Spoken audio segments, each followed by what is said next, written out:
Welcome back to Euro Football Daily for this week's edition of Euro Transfer Talk. With the 2019-20 season finally coming to an end, attention has swiftly turned to the transfer window and the gossip is already starting to fly around. If you have any leads, you can tweet me at Doogie Critchley or the Football Daily account with the hashtag TransferTalk. Without further ado, let's get into it. We kick off this week's roundup in sunny Italy with the latest news coming out of Napoli. After finishing a disappointing 7th in Serie A, their lowest placing since 2008-09, their unlikely Coppa Italia triumph was the only thing guaranteeing European football for Napoli next season. As we have reported for months, a summer of massive change appears to be starting, and it looks like it will kick off with the departure of Kalidou Koulibaly. Speculation of a move to one of Man City, Man United and Liverpool has been rife for months, and club president Aurelio de Laurentiis has spoken publicly on the matter in the last few days. He admitted to Sky Italia that the 29-year-old Senegalese international is likely to leave, calling him a wonderful person, but insisted that there would be no reduction in their asking price, saying, "We don't have 90 million euros on the table." With 3 years remaining on his current deal and having played an enormous role in Napoli's recent success, it's no surprise De Laurentiis wants to make the most of his top asset. But at 29, it's difficult to see how the former Genk centre-back can provide value for money despite his clear ability. We want to know from you though, which of United, City or the Reds need Koulibaly the most? Let us know down in the comments.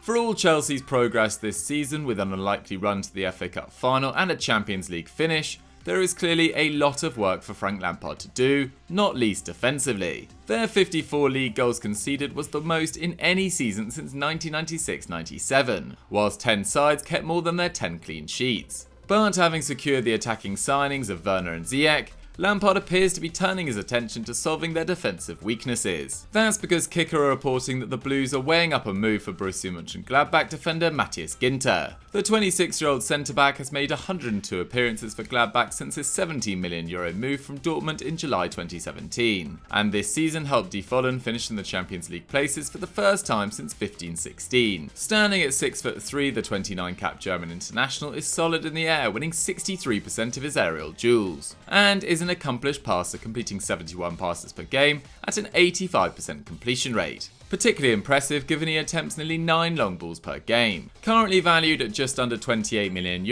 and with 2 years remaining on his current deal, Ginter won't come cheap. And whilst we have been more impressed with his partner Nico Elvedi this season, Ginter is definitely a step up on their current options. If Lampard can get this done at a reasonable price, we would argue this is money well spent. Do you guys think it will happen though? Get your thoughts down below. Before we move on to our next section, just a quick reminder to subscribe to Euro Football Daily and hit that notification bell to never miss one of our fantastic Euro transfer talks.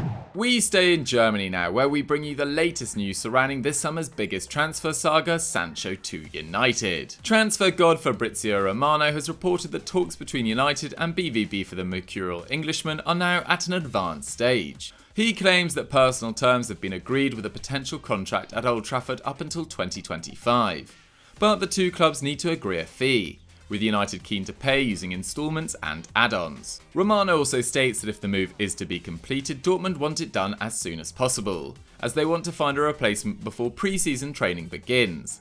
This is backed up by the BBC, who claim Dortmund want this move to be completed before the 10th of August, which is next Monday. That means there is a small possibility that this move could even be completed before this video goes live. As for Sancho's replacement, we told you last week that they were considering Lille's Jonathan Okone, but Bild claimed that Lyon's Memphis Depay is also in the fray, with the report claiming he could be brought in for €45 million, with Sancho leaving for an initial €67 million. Despite an ACL injury curtailing Depay's season early, he has been magnificent for Lyon in his 3.5 years there, with 53 goals and 43 assists in 135 games for the club.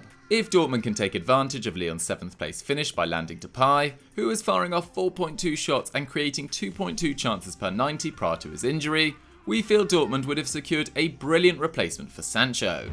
But Memphis Depay isn't the only player linked with a move away from France this summer. That's because Lille's Zeki Celik is being strongly linked with a move to either Everton or Spurs this summer. It appeared as if the Toffees were leading the race for his signature, but according to the Telegraph, Jose Mourinho has earmarked the Turkish right-back as the ideal replacement for Serge Aurier in his starting lineup. The 23-year-old has established himself as Lille's first-choice right-back since joining from Istanbulspor in July 2018.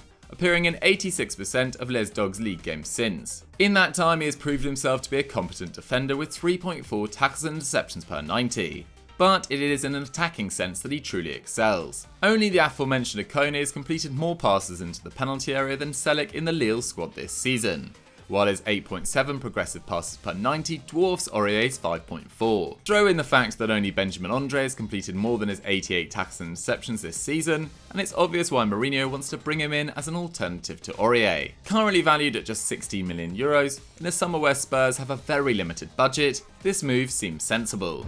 We take a trip to Italy now, where AC Milan and Napoli are supposedly interested in Norwich's Ben Godfrey. The Canaries might have been relegated with just 21 points, having conceded a massive 75 goals, but York City Academy graduate Godfrey was widely praised for his displays. Despite playing for a struggling side, the 22-year-old completed 70% of his tackles and over 59% of his aerial duels. But it's with the ball at his feet that he truly excels, with the England under-21 international completing 55 passes per game at an 88% completion rate, a figure ranking in the top 25 in the Premier League. And now, according to Calcio Mercato, both AC Milan and Napoli are chasing a signature, with Rossoneri intermediaries supposedly meeting members of the Norwich hierarchy in a Milan hotel last week. A €30 million fee has been mooted, and we have little doubt that Godfrey would rather play against Juve and Inter Milan next season rather than Luton and Huddersfield. But which club would suit Godfrey better, and who needs him more? Let us know down below. And finally, we finish with the man of the moment, Mikel Arteta. Fresh from leading his Arsenal side to an unlikely FA Cup triumph, the Spaniard has set about trying to improve his squad on a tight budget. One man that he has reportedly been chasing for months is Barcelona midfielder Ivan Rakitic. Now 32, the Croatian has been slowly shifted out of the starting 11, with 19 starts in the league and Champions League this season. As we all know, the Blaugrana are in a sticky financial situation and are keen to offload the FC Basel Academy graduate who has helped them to 4 La Ligas and 1 Champions League in his 309 appearances for the club.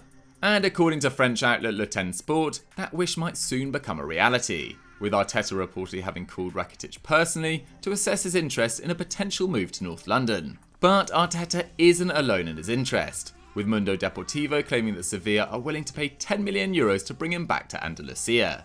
Even if Rakitic can be persuaded to join Arsenal, we struggle to see the benefit of bringing him in. Clearly in decline, his tackles and interceptions have fallen from 4 per 90 in 15-16 to just 2.3 this term, whilst his key passes and dribbles are in an average 1 and 0.6 respectively. Surely there are more attractive long-term investments for the cash-strapped Gunners. Let us know your suggestions in the comments below. So guys, that's all we've got time for on Euro Transfer Talk for another week. What did you guys think of the stories? Do you see any of these moves happening? Let me know in the comments section down below. And as I said earlier, don't forget to subscribe to the channel and hit that notification bell. Stay safe, and I'll see you next time. Bye!